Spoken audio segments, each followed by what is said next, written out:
The human rights crisis in the Sri Lankan North and East. I'm Brian Senewiratne. I'm speaking from Brisbane, Australia. I will speak for 1 hour and then leave 15 minutes for questions and answers. What exists in the Sri Lankan North and East is a military/police state. The North and the East are not under the Sri Lankan government but under the Sri Lankan military and police. It is a military/police dictatorship where the military and police can do what they want with no accountability. This has now gone on for more than 10 years and will go on for the foreseeable future if there is no international pressure on the Sri Lankan government. This pressure will have to be generated by those outside Sri Lanka. It may even be a violation of the Sri Lankan constitution since there is no provision for setting up of a military/police state in a part of the island. This will have to be challenged by constitutional experts outside Sri Lanka. If the situation that the Sri Lankan government it is a situation that the Sri Lankan government can correct with the stroke of a pen. The pressure to do this will have to come from outside Sri Lanka.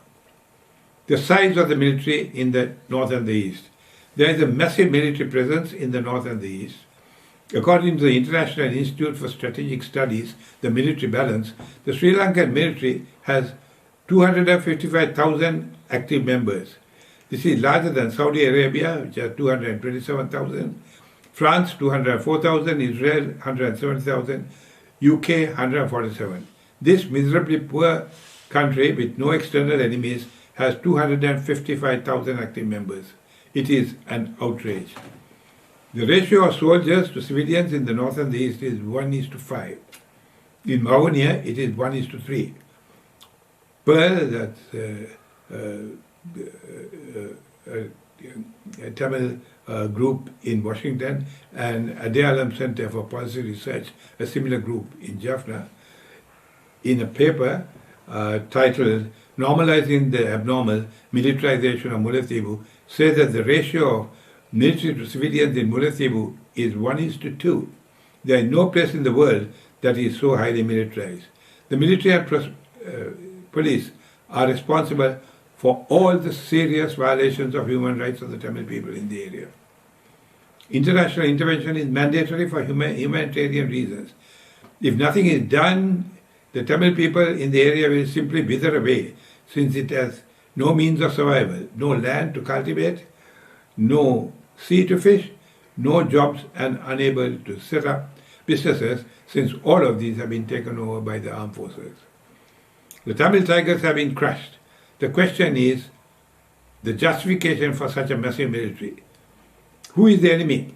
Since there is no justification, the military will have to be withdrawn and the police recruited from the local Tamil population. This is imperative and urgent. It will not happen without international pressure. The military getting involved in non-military activity. The armed forces have gone into non-military commercial activity. They are engaged in large-scale property development, construction projects, business ventures such as travel agencies, holiday resorts, restaurants, and numerous cafes in the North and the East. The military has no place in business activities. This non-military activity is having a serious impact on civilian life and must be stopped. This will not happen without international pressure on the Sri Lankan government. Military intervention in local civilian economy. The military intervention is operating its own businesses, employing civilians in military and civil society projects, and getting into private sector investments. I'll deal with just a couple of these. The military-operated businesses. Since the end of the armed conflict in May 2009, the military has its own commercial activities. They range from agriculture and animal husbandry to tourism and to commerce. Agriculture and animal husbandry. Of the 13 farms operated by the military, 6 are in the North and the East. These farms grow paddy, corn, vegetables, fruit, coconuts, sugarcane, peanuts, oranges, areca nut, cinnamon, banana, jack, and seasonal crops. They produce dairy produce, poultry, and cattle. The product is sold well below market price, making it impossible for the local farmers to compete. Tourism and war museums. In Mullaitivu alone, the military run at least 5 hotels and restaurants. Two were opened in 2012, a mere 3 years after the end of the armed conflict, in an area where hundreds of Tamils are still looking for their loved ones. Two resorts are located in the Nanthikadal area, which provides visitors with a war tourism experience directed by the military and from their perspective. All the monuments and museums carry signs stating that the armed conflict was a humanitarian rescue operation by the military to save the Tamils from the LTTE. There is no mention of the tens of thousands of Tamil civilian casualties. The military getting into education and schools. Of serious concern is the military getting into education to teach military-designed curricula. There is also concern that the military is appointing teachers with higher salaries to teach these curricula. These military activities do not have the training to get into these areas, and children who are at the receiving end of this might suffer. I have seen this in medicine when I was a don in the Perdana University in Sri Lanka. New recruits trained in medicine and who were competent in treating patients were suddenly appointed as medical teachers. They had no experience in teaching, which is entirely different to treating patients. There were several complaints from medical students, so that I decided to attend some of these lectures. They were dreadful. I had to redo most of them, sent and insist that lecturers in medicine, in addition to knowledge in medical knowledge, had to be trained in teaching. The absolute need to have human rights monitors in the Tamil areas. Where there is a violation of human rights such as rape by the armed forces, police and paramilitary groups working with the government, there is nowhere that the victim, a Tamil woman or girl, can lodge a complaint.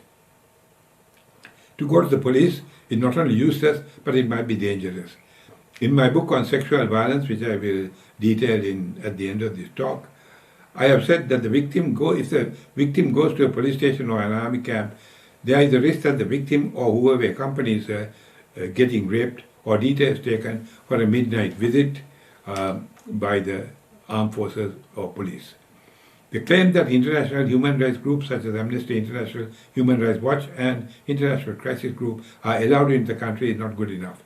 If when these organizations visit the Tamil areas, they are accompanied by members of the armed forces or police, notes are taken as to who was visited and what was said. This even happened when the former UN Human Rights High Commissioner Navanitha Pillai visited the area. Before her visit, people were told that any complaints to her would be noted and the consequences would be serious.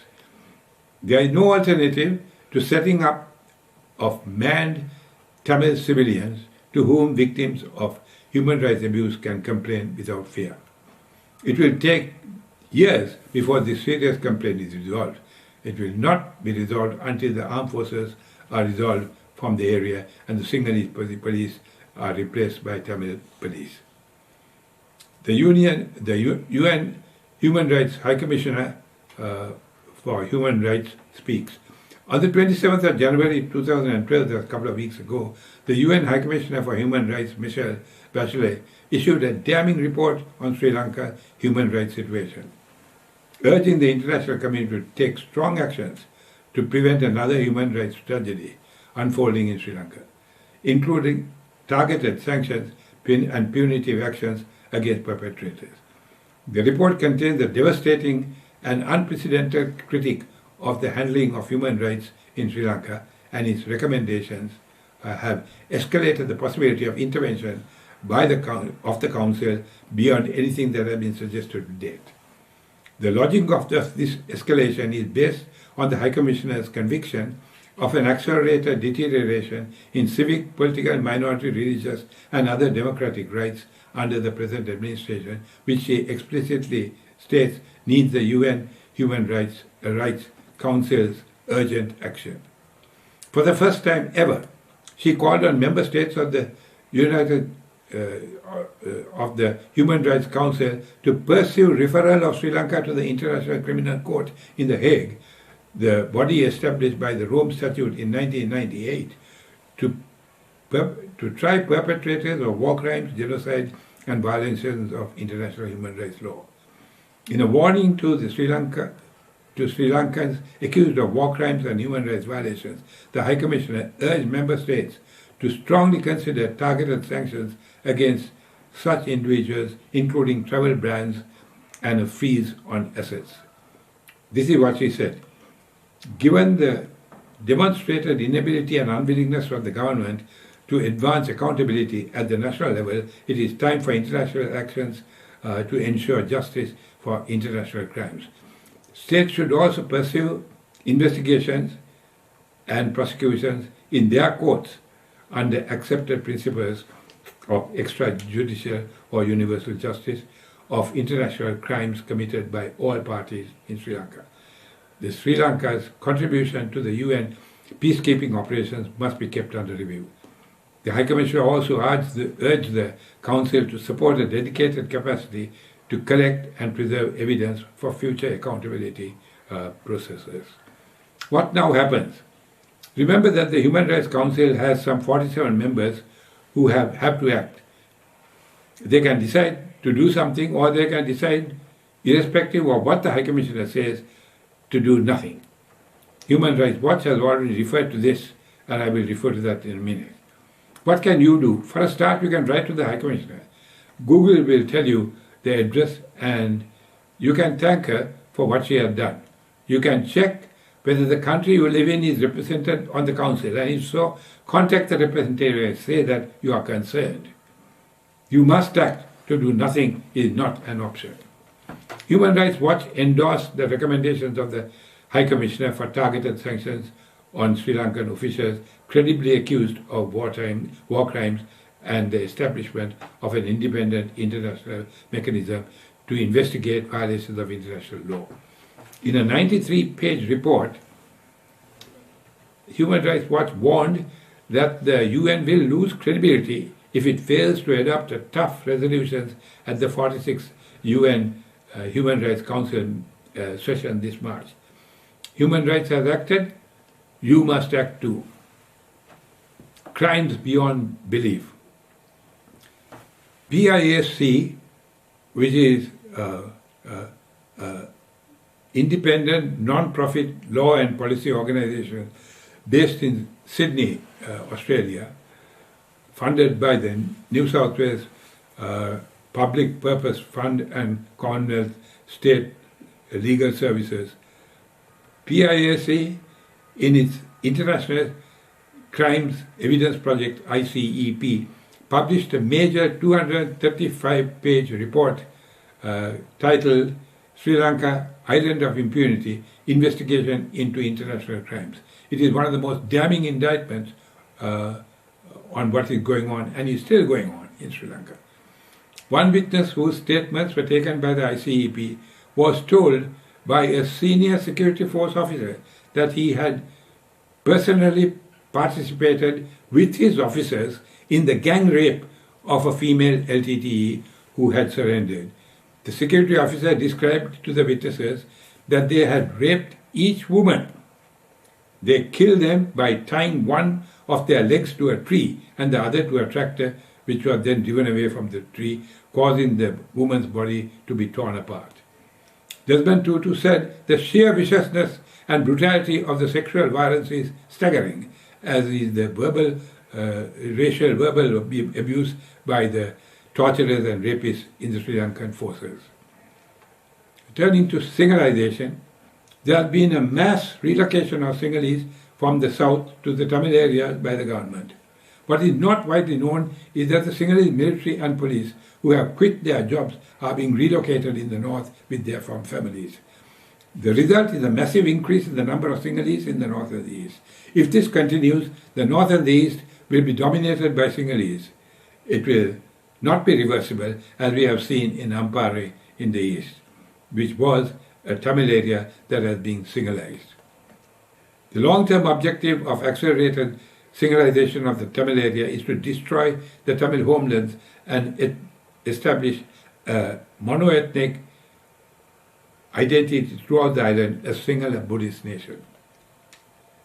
Turning to Buddhistization, Buddhist temples and structures are proliferating in the area where there are no Buddhist civilians. The only Buddhists are members of the armed forces and police. What happens is that a Bo tree is planted in an area which is then declared a Buddhist sacred site. A Buddhist temple is then erected.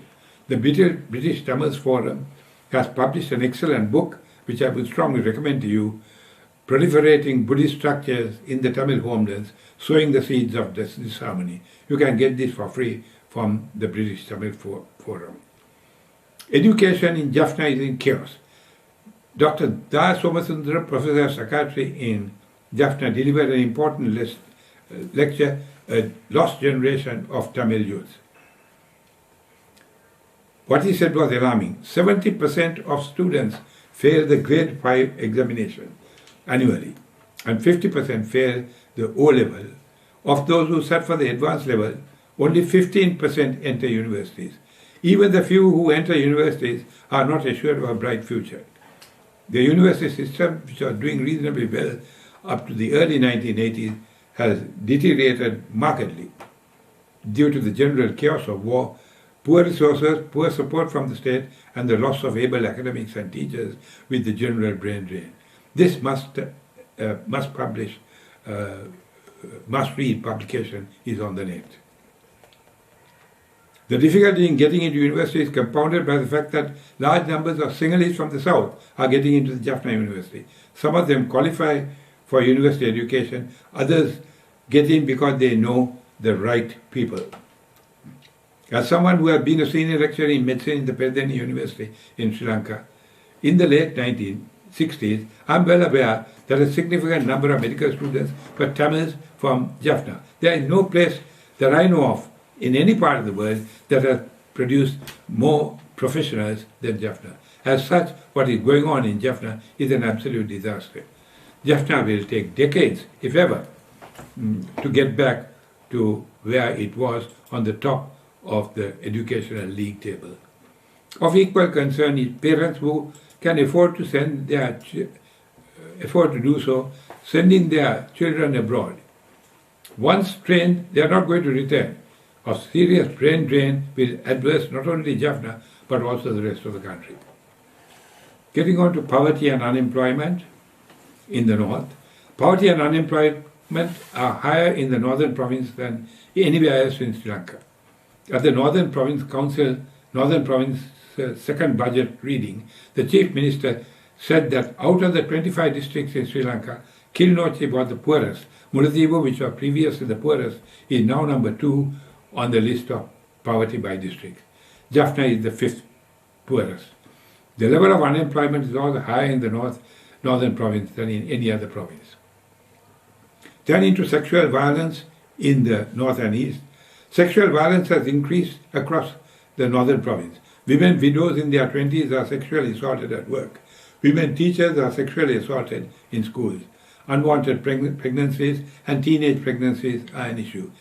Many men come to Jaffna from other places, have relationships with women, marry them and then leave them. Society shuns these women, seeing that they are indecent. Sex is a taboo subject in Tamil culture, as sex education is not taught or totally taught. In what is still a male-dominated society, such issues are difficult to deal with. In my book on sexual violence, the details of which I will give you at the end of this talk, of the 170 pages, it has nearly doubled in 4 years since it was first published in 2015. The next edition in March 2014 was 264 pages. That's gone up from 170 to 264 in 4 years. Continuing violation of human rights. There continues to be involuntary disappearances, abduction, arrest without warrant, illegal detention at unknown sites, and a failure to release those who have been held without charge or trial. In 2017-18, Amnesty International annual report spells it out. I'm not going to read it because you can Google Amnesty International annual report and read it for yourself. Turning to the Prevention of Terrorism Act, the PTA has been condemned by every human rights group in the world. It has been used for the extensive violation of human rights and for numerous illegal arrests, detention without charge or trial, disappearances, sexual violence, torture, and much more. The Sri Lankan government was committed in the UN Human Rights Council Resolution 30/1 in October 2015 to repeal the PTA and replace it with anti-terrorism legislation in line with contemporary international best practice. A counter-terrorism act was drafted by the Sri Lankan government. Rather than reining in the PTA's definition of terror, the CTA expanded upon it, criminalizing any activity which threatens the unity of Sri Lanka. This includes gathering information to supply to a third party deemed by the Sri Lankan government as a threat to Sri Lanka's unity. The potential for local activists collecting information about human rights abuses being accused and charged with terrorism is very real. In 2019, the Sri Lankan cabinet approved the CTA. This was slammed by the Sri Lankan civil society groups, stating that it fails to meet international standards and, I quote, leaves the door open for future abuses.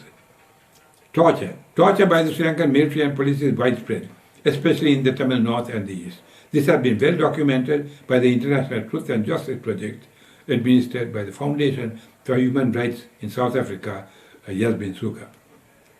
Unstopped 2016-17 Torture in Sri Lanka, July 2017, is one of several publications from the South African group.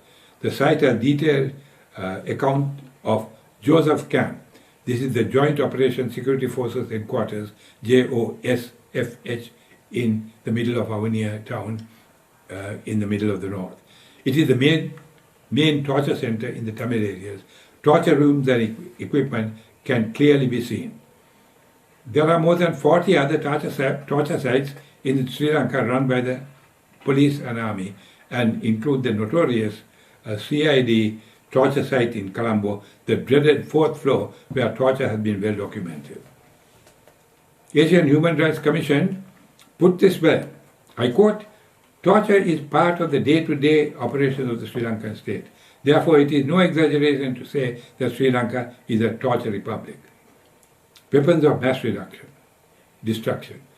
We will have to know where the K-4 jets, the massive bombers, the multi-barrel rocket launchers and the helicopter the gunships are stored, and who is in charge of them. The Sri Lankan president can run, but he cannot hide, nor can he hide the weapons of mass destruction.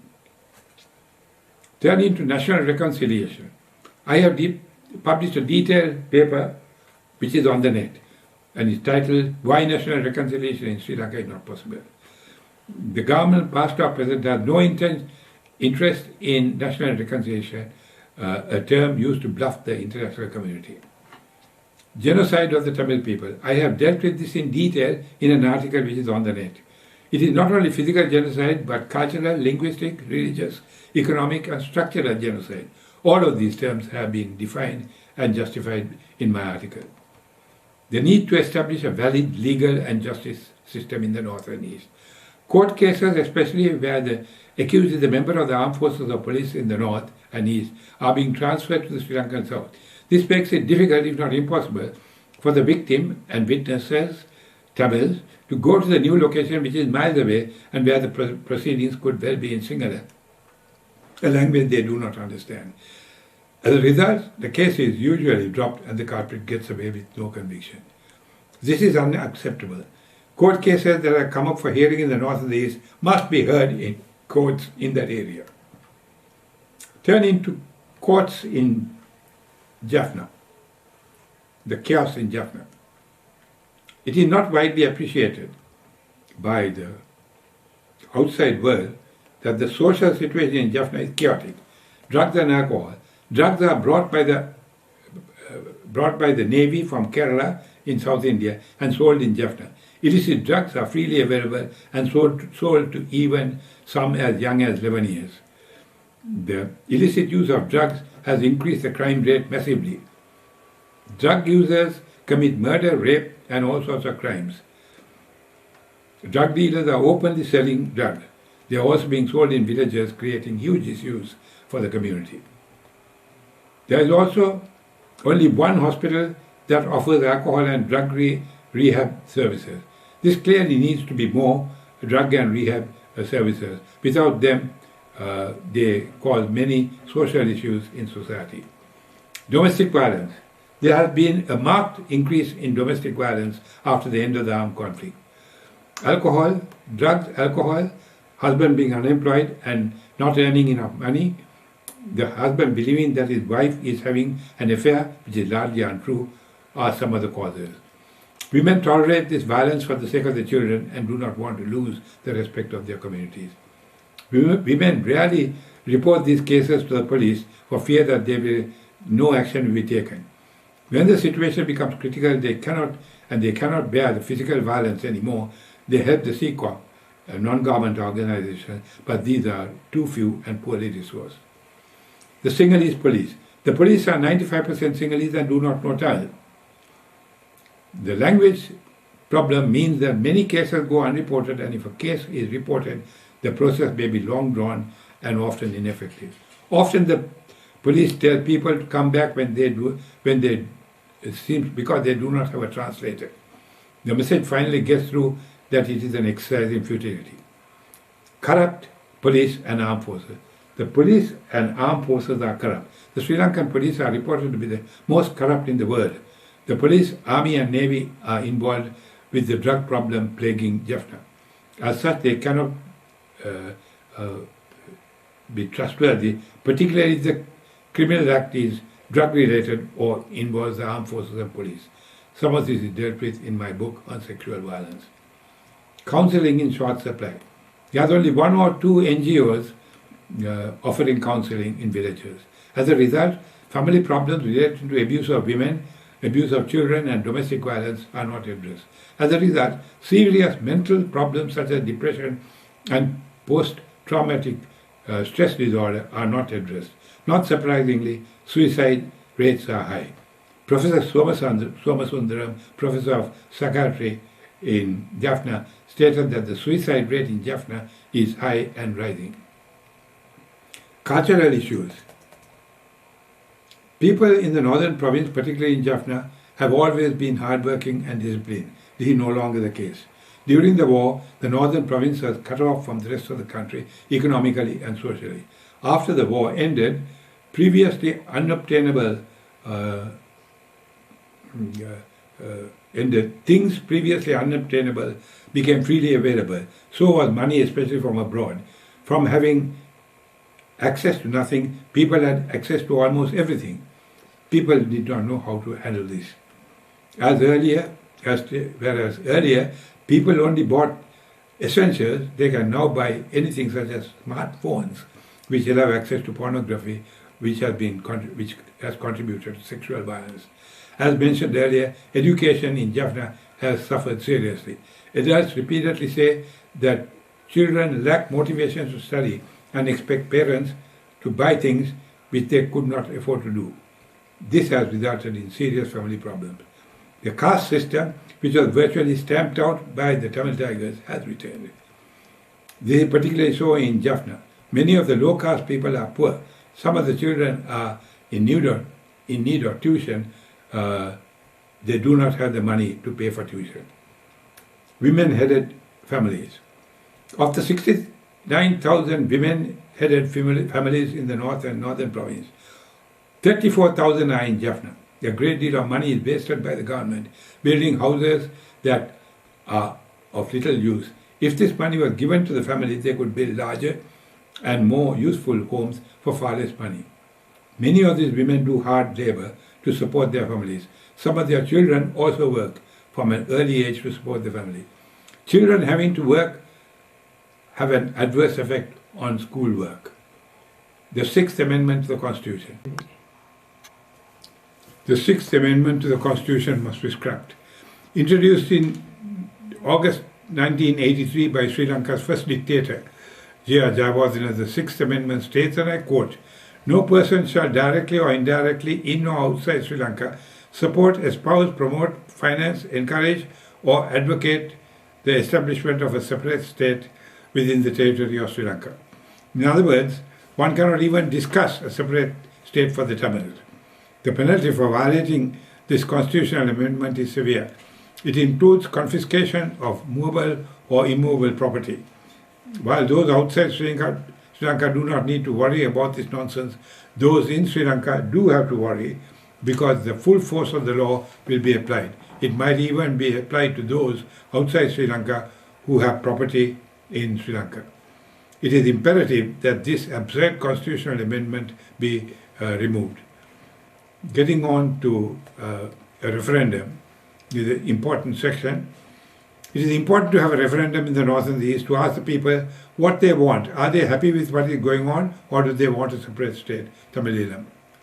It has to be a proper referendum. A poorly conducted referendum would be more dangerous than no referendum. It has to be a UN-conducted referendum with the UN forces representing the Sri Lankan armed forces, as was done in East Timor. If the results are we want a separate state, then the UN will have to deliver it as was done in East Timor. The more I think about this, the less I'm convinced that a referendum will ever take place. For an effective referendum to take place in the north and the east, the Sri Lankan government will have to cooperate. I cannot see any Sri Lankan government, now or in the future, conducting a proper referendum as I have just set out. The only way an effective referendum will take place is if there is a massive pressure from other countries. The only country that might do so is India, or to be more specific, Tamil Nadu. However, India is run from Delhi, not from Tamil Nadu. As such, hoping that India will act is a futile thought. Tamils without a leader.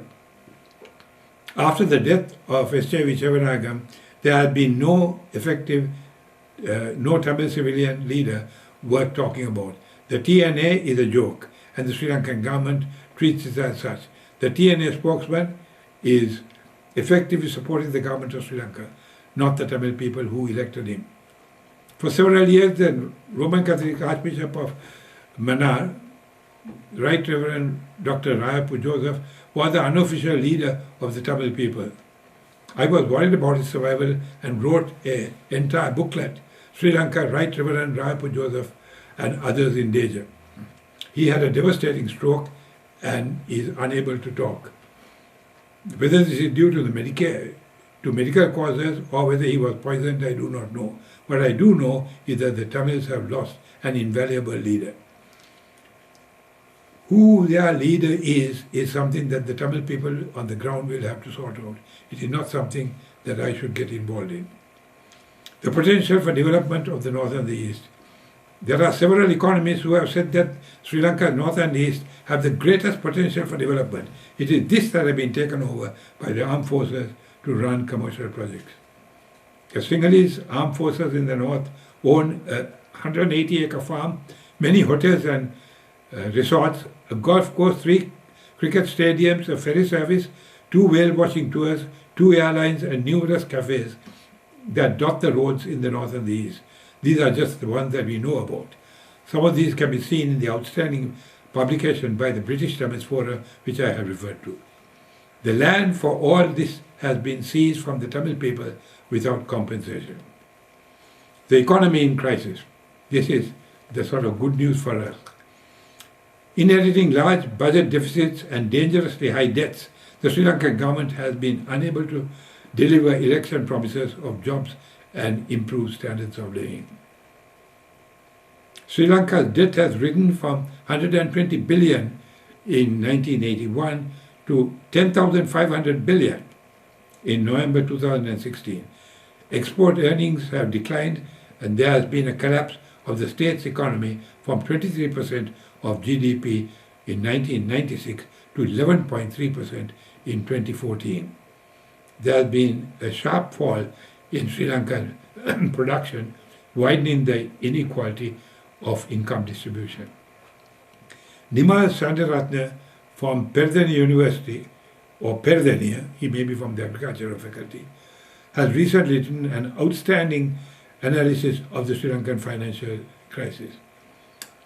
This being so, the answer to the problems in Sri Lanka is to block financial assistance or aid coming to Sri Lanka from the IMF or whoever or elsewhere, or state that aid will come provided that there is a marked improvement in human rights. This is what the expatriate Tamil community and others concerned with human rights in Sri Lanka should be doing. The Chinese will of course not cooperate.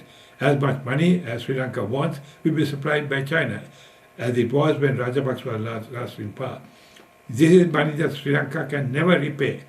The land will be sold to China, as has happened in the south. More will be sold this time, and Sri Lanka will become a Chinese colony, one of China's string of pearls.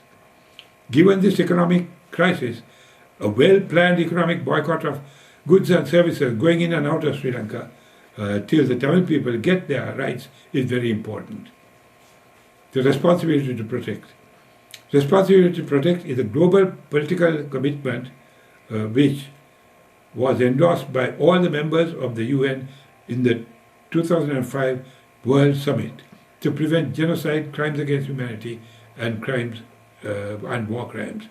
R2P is based on the premise that sovereignty is a responsibility to protect all its populations from mass atrocities and human rights violations. It is based on a respect for the norms and international law relating to sovereignty, peace, security, and human rights and armed conflict.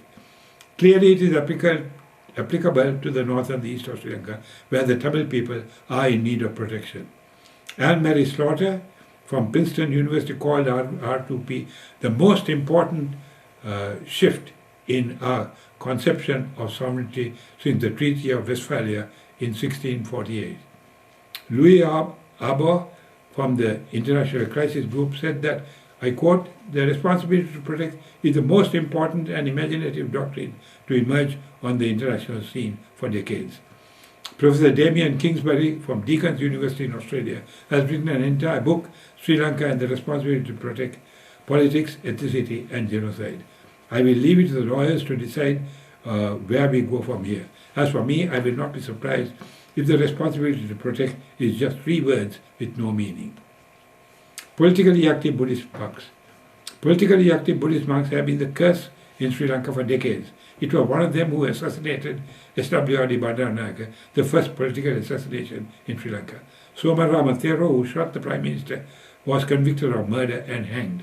Buddharakita Thero, who was the mastermind behind the assassination, was also convicted of murder and sentenced to death. He was reprieved and sentenced to life imprisonment. The power of these monks is enormous. Buddharakita Thero, a whiskey-drinking monk, saw to it that Bandaranaike appointed his mistress, Vimala Vijayawardena, as a minister. I know all this because Bandaranaike was a close relative of mine, and he told me all this. These Buddhist monks have blocked every attempt by every Sri Lankan government to devolve any power to the Tamils, claiming that it was a sellout of a singular Buddhist country to the Tamils. They are now growing even more violent. The Bodu Bala Sena, Buddhist power force, led by a very violent man in yellow robes, who should have been arrested for threatening the police and even the ministers in the government, remains at large. On the 6th of March 2018, President Sirisena declared the state of emergency after violent Buddhist monks attacked Muslim temples, homes and businesses in Kandy. This type of anti-Muslim violence is by extremist Buddhist monks will continue. With some 20,000 Buddhist monks in Sri Lanka, the possibility of an acceptable solution to the problem facing the Tamil people is not good. Returning the land to civilian owners, continuing land grabs. Under the previous Rajapaksa government, 70,000 acres of land were under military occupation. Only 2,000, that's 3.5%, has been released by the Sri Lanka government. This is only 3.5% of the total and land occupancy by the military. What is being released is usually infertile land. Fertile land is being acquired even today, which is 2021. Tamil people are unable to exist since agriculture and fishing are not possible. These land grabs and singularization, which I will deal with, will permanently change the democracy of the Tamil homelands and make the Tamil people destitute in their own homeland. The return of land to civilians is mandatory and urgent. Unless the international community, especially the donor community, exerts the necessary pressure, this will not happen. The Pearl publication I have already referred to has important points about the return of lands to the Tamil people and the recent acquisitions. It says that although the government made a handful of land releases in 2015, 15 and 16, land grabs continue. Statements made by the military confirmed that the Sri Lankan security presence would not change in the north and the east, and that despite the government's commitments that lands in the north and the east will be returned in 2018, the military would, and I quote, would not return even an inch of land to their rightful owners. In November 2017, President Sirisena assured military officers that the government would not release lands needed for national security. In July 17, the government released lands for 50 families in Meladi Harbour, but the returned land was so uninhabitable after 27 years of military occupation. Families had been given inadequate support to support their fishing livelihood. The majority of homes, part of the harbour and the TB hospital remain in the occupied territories as of February 2018. There is also evidence of continuing land grabs, with the Navy giving notice in October 2017 that it acquired 276 acres in Mullaivaikkal and is taking private lands in Cairns. Military facilities continue expanding in the Vani, Kilinochchi and Mullaitivu, with new appropriations occurring as recently as March 2018. Harassment of Tamil civilians living in a military police state. The presence of the military in the Tamil areas has a profound impact on Tamil civilian lives. The military and police continue to harass and intimidate Tamils in the north and the east. Civilians who protest demanding information about the disappeared and the return of their lands are threatened. Repression extends to those who commemorate Tamils who died during the armed conflict. In 2017, organizers of both Mullaivaikkal and the Maveeranal were intimidated. Government agents have targeted Tamil activists for their UN advocacy, harassing their families and intimidated them by taking photographs. The resettlement of Tamil civilians is a farce. 3 years after the election of President Sirisena, only 3,996 people have been resettled. As of October 2017, some 40,900 members of 12,676 families remain initially displaced. Fear and insecurity in the Tamil north and the east. The overwhelming problems facing the people in the north and the east is fear and insecurity. They are justifiably afraid of the armed forces, police, Sinhalese who have settled there and are supported by the armed forces and police. Tamil paramilitaries working with the government and alarmingly fear of each other. No one is confident that what is told to someone might not be conveyed to someone else for monetary gain. Living in insecure homes is another major problem. Armed forces and police can kick the door down if there exists one, and sexually assault those, including children. A photograph of one of such case can be seen in my book on sexual violence. Until that armed forces are removed from the north and the east, this fear and uncertainty will remain. It will not happen unless there is a massive international pressure on the Sri Lankan government. Informers and funds. We must have informers, spies, if you like, on the ground in the Sri Lankan north and east. Can they be found? Yes, they can, but they have to be paid.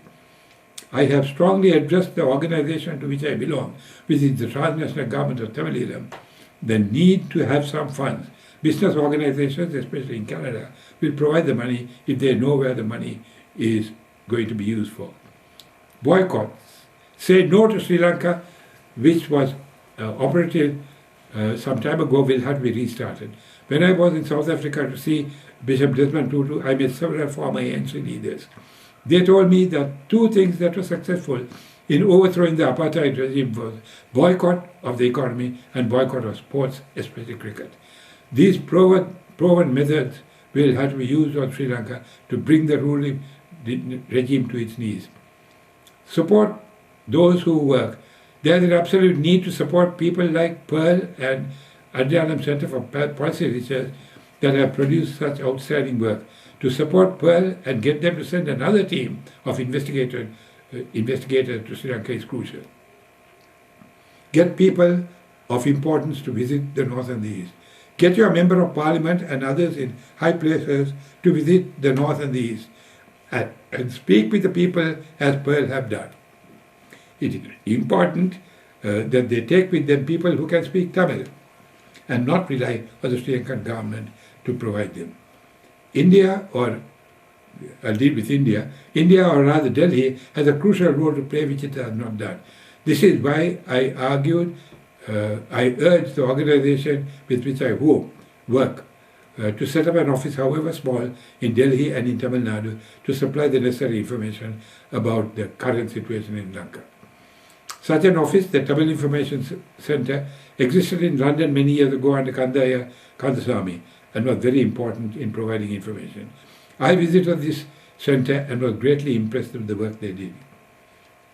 Get involved. It is most important that people get involved. There are some 1.5 million expatriate Tamils in the world, living and working in the most powerful countries in the world. They are by far the most powerful force that the Tamils in the North and the East have got. If instead of fighting with each other or saying Tamils want Tamilism, they focused on the deteriorating human rights situation in the Tamil North and the East, a lot can be achieved. All of us who support the struggle of the Tamil people want Tamilism. However, with rapid singleization of the Tamil North and the East, there might be no Elam. Hence the need for urgent action. To act now, tomorrow might be too late for the Tamils in the North and the East. An overview of human rights in the North and the East. It is time to look at the human rights situation of the people in the North and the East and ask the question, looking at the human rights of the people in the North and the East, are they better off now or were they better off 15 years ago? The answer is worrying. It is no, they are worse off, probably much worse off. If that is the case, it is time to think the entire issue and to act to address the problem. Launching a worldwide action program. A worldwide action program will have to be launched right now to monitor the human rights situation in the Tamil North and the East and periodically report back to the UN High Commissioner for Human Rights in view of a conviction of an accelerated deterioration in civic rights, political, minority, religious and other democratic rights and call for international action.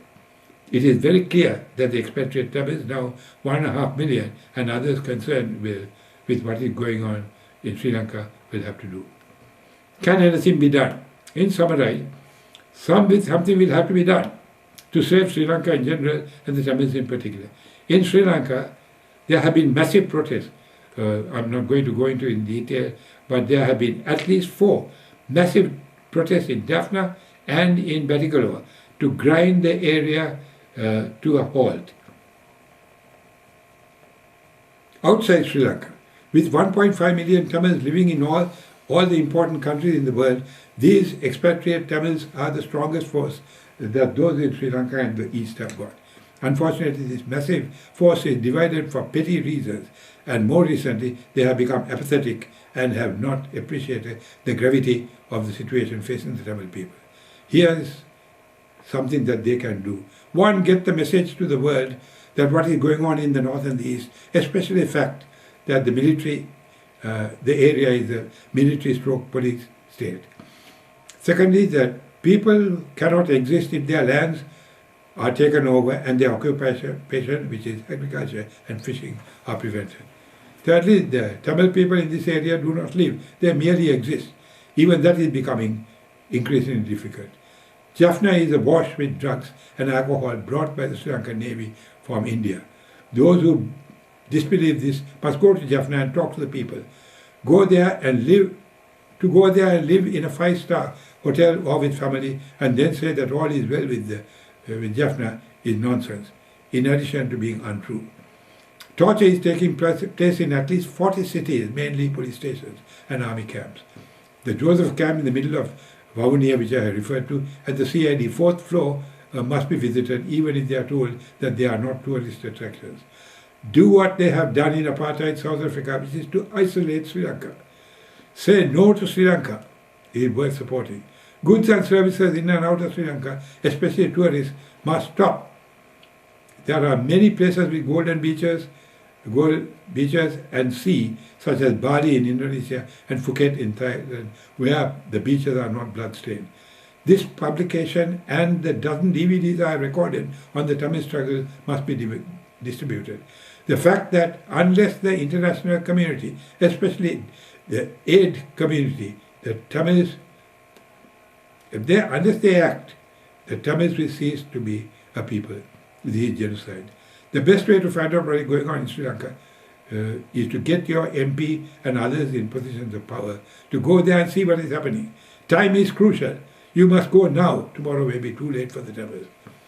If you cannot go to Sri Lanka, let Sri Lanka, that is asylum seekers, come to you. Listen to what they have to tell you. They know full well the ground situation in the Tamil areas. Check the outstanding publications of Yasmin Suka in South Africa. Read what the international human rights organizations such as Amnesty International, Human Rights Watch and the International Commission Group publish. More important than all of these, get involved. The future of the entire nation, the Tamil nation of Sri Lanka, is at stake. Before I close, I will like to suggest a few topics for future meetings. Genocide in Sri Lanka. Secondly, what the singular majority must know. Thirdly, the British Commonwealth responsibility. British and Commonwealth responsibility.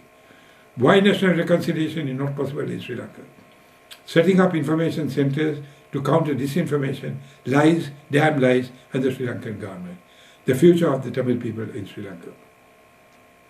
I will now leave it open for questions.